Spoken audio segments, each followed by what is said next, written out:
खुलुमबाय गोजोन फुंबिलिनि गासैबो बड'लेण्ड बुब्लिनि अनसायगिरिफोरखौ बरायग्रोबाय। दिनै 14 मे बुधबारनि फानजामुथिखौ फरायथिनो लादों आं भाग्यश्री बसुमतारिया।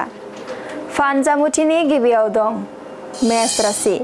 हरखाबै देहायाव सानाय सुनाय जाखांनो हागौ। देहायाव गोबां खस्थ' मोनगोन।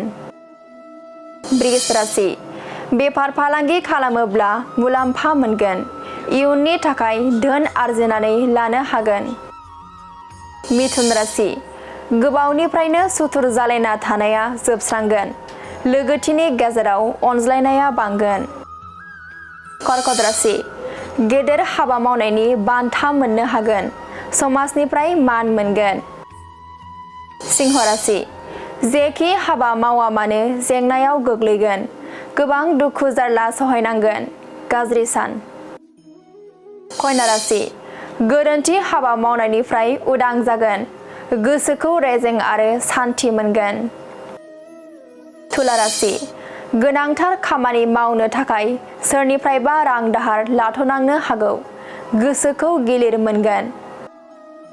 वृश्चिक राशि। मोजां हाबा मावनायनि गोथार फिथाइखौ मोनगोन। समाजाव बयजोंबो अनसायजागोन। धनु राशि। नोंथांनि मावनांगौ बिबाना बांनायनिफ्राय बांलांगोन। दसे समबो जिरायथेरनो सम मोनै जागोन। मकर राशि। बेफार फालांगियाव मुलाम्फा जागोन। रांखावरि दोनथुमनानै लानो हागोन। कुम्भ राशि। मोजां हाबा मावनायनि समाजनिफ्राय मान मोनगोन। गोसोआव गोजोननाय मोनगोन। मीन राशि। गोरोन्थि हाबा मावफ्लांना सोरजोंबा निन्दा होजानो हागौ। गोसोआव गोबां दुखु मोननांगोन। दिनै सानसेनि राशि फरायथिनायाबो एसेनोसै। आसा खालामो नोंथांनि दिनैनि साना मोजाङै मोजां थांगोन बेखौ बड'लेण्ड बुब्लि नखरनिफ्राय मिजिंथिबाय। गोजोन्थों।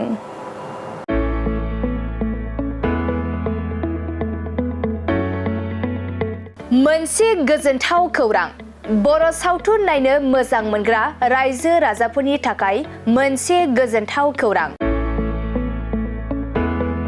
खम बेसेननि गेजेरजोंनो नोंथाङा नायनो हागोन बर'नि गासै गोजाम गोदान सावथुनफोरखौ। बर' सावथुन नायनो थाखाय ओंखारदों मोनसे आंगो स्ट्रिम एप। बे आंगो स्ट्रिम एपखौ नोंथाङा नोंथांनि मबाइलाव डाउनल'ड खालामनानै खम बेसेनावनो बर'नि गोजाम गोदान गासै सावथुनफोरखौनो नायनो हागोन। लोगोसे फैबाय थानाय समावबो बड' वेब सिरिज, डकुमेन्ट्रिज बायदिफोरखौबो नोंथाङा बे आंगो स्ट्रिम एपनि गेजेरजोंनो नुनो मोनगोन।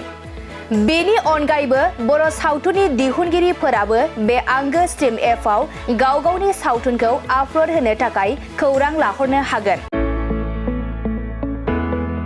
आरो जाय बिथांमोननि सावथुनफोरा इउटुबाव पाब्लिश जायाखै बिथांमोनाबो बे एपआव आपल'ड होनो थाखाय खौरां लाहरनो हागोन।